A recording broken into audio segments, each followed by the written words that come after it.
What's happening, guys? I'm William Craddock here with Tyler Green. We are Will Twin Gaming. Today we're going to talk about two of our Paramount War deck lists we will be taking into the online regionals.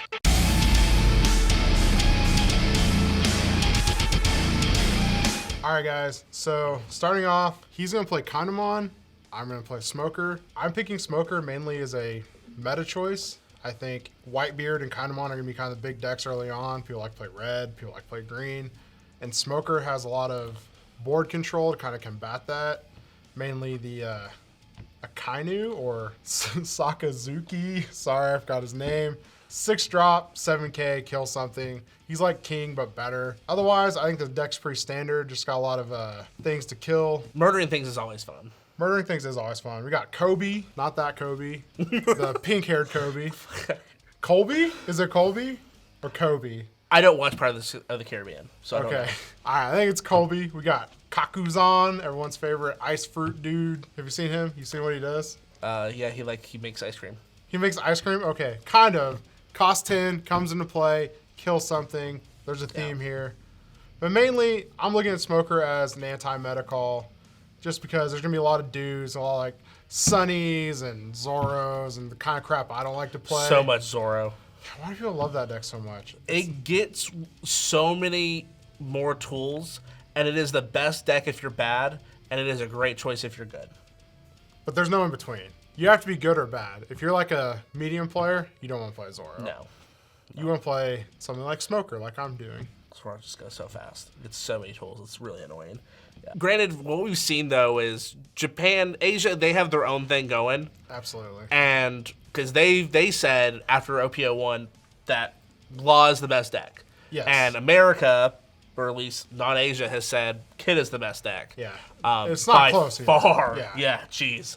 We've seen in Japan and Asia's, Black really isn't winning a lot, but it is important in the meta because it checks a lot of decks at the gate. Yeah, it checks the character decks, absolutely. Yeah. And you know, I don't know if you knew this, the Treasure Cup in Santiago, I believe, was won by Law.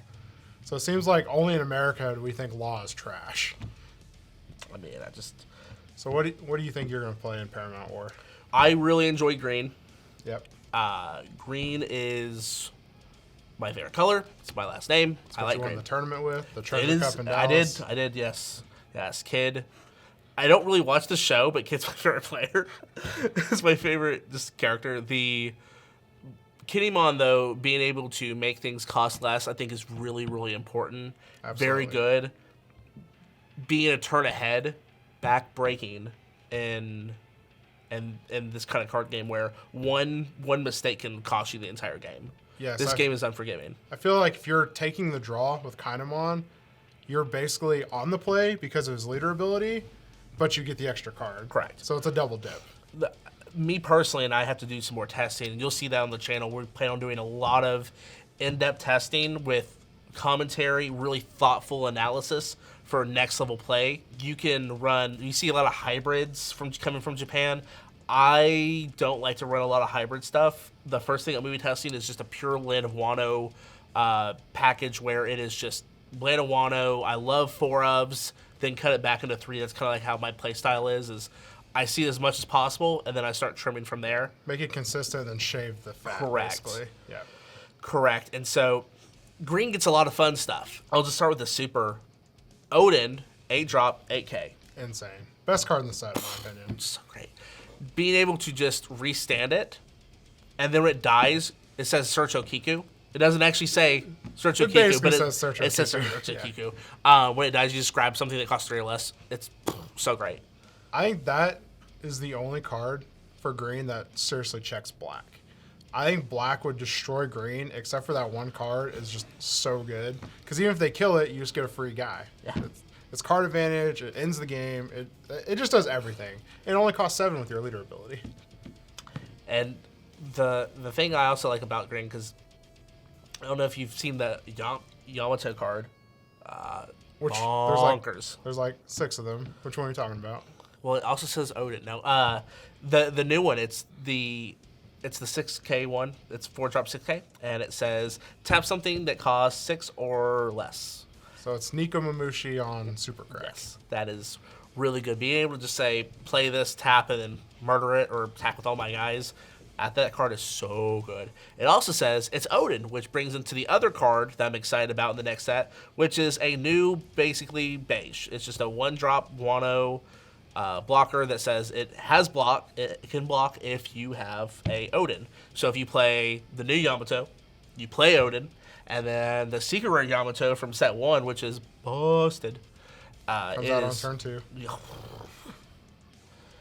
Yeah, the more you think about the lines, just the better green feels. And so we've seen from pairings where everybody's doing leader lists where the consensus is Whitebeard, Zoro, and Kinemon is just tier 1. Yep.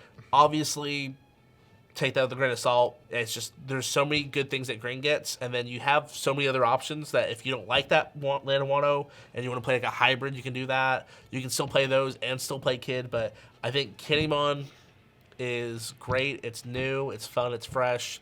That's one of the first decks I'll be looking at. I think we missed one important thing about your new beige blocker, though. It has a counter. Yes, it does. That is relevant. It is a blocker with a counter. We've been seeing green with OPO1 getting less and less counter because there's just more and more tech trying to get cute. And there's something we just said for. I have a bunch of counter in hand, so whenever you want to die, if I don't want it to die, it's not dying today. Yeah. Defense. It's all about defense in this game. That'll probably be a good matchup for us, doing the black versus the green as a first testing stage. We are looking at the online regionals. One of us will win an online regionals. It's going to happen. Our team is too good.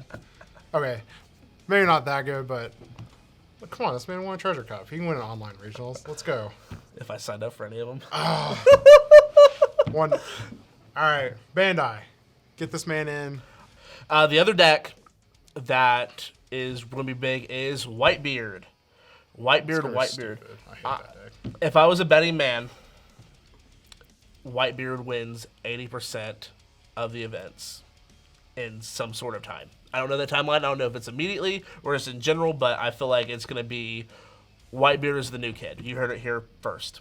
So Whitebeard, I think, will win a lot of the early events simply because he says 6K on his leader card, and people aren't going to know how to rectify that. They're not going to know how to deal with. They're not going to know how to play against them. Yeah, it's like I can't just attack for 5. I have to actually think out this game plan. I know in Japan, their thought was like, I'll just stay alive while Whitebeard kills himself.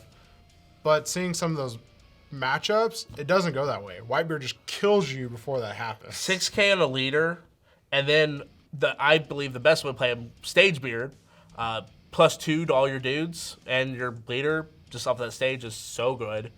And I think it has a trigger that lets you put it on to play, so free. Yep. That's pretty good.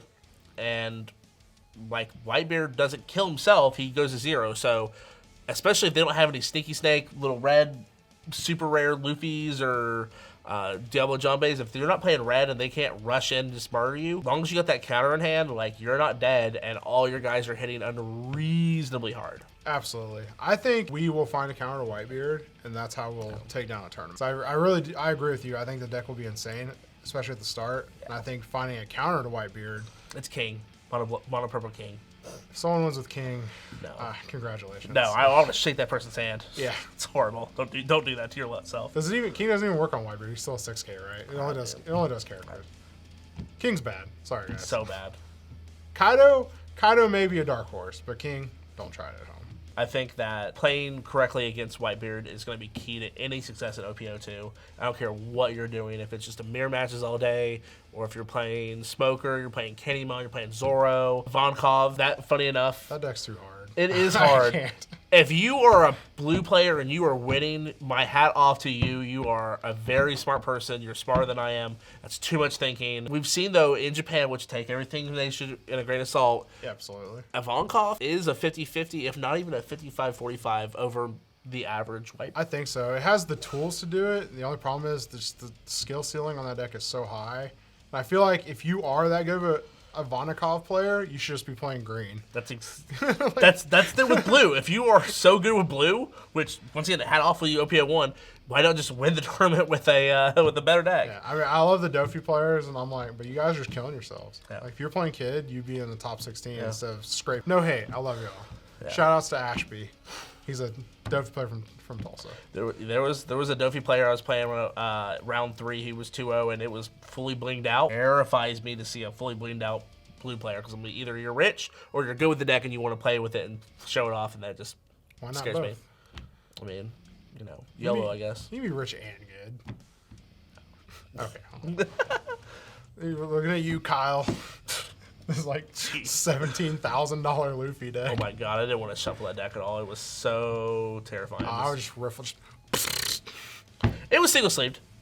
It was a single sleeved. Yeah, shout outs. I single sleeve. I don't care how much my deck is. I will never double sleeve. Yeah. Good man. Thanks for joining us. Don't forget to like and subscribe. Join us every Wednesday and Saturday. We're going to bring you more deck lists. We're going to be bringing you a lot of play testing, getting ready for the online regionals and the offline regionals in April. One of us is going to win a tournament again. It's my turn, but if he wins another one, I'll be happy for you. I mean, you top 16. That's still good. Top 16 ain't good enough for me. I'm really going to be going as hard as I can for that in-person tournament. I hate online. I hate online too, but you guys. But yeah, hope you guys join us next time. See ya. Like, comment, and subscribe if you're a Keyhawk. It's your boy doing a big 2023. It's a sissy beard. He went there.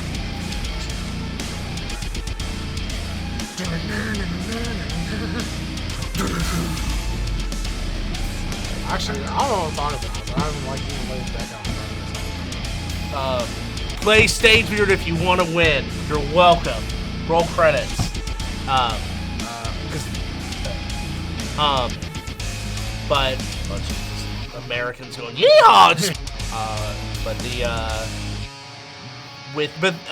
roll credits.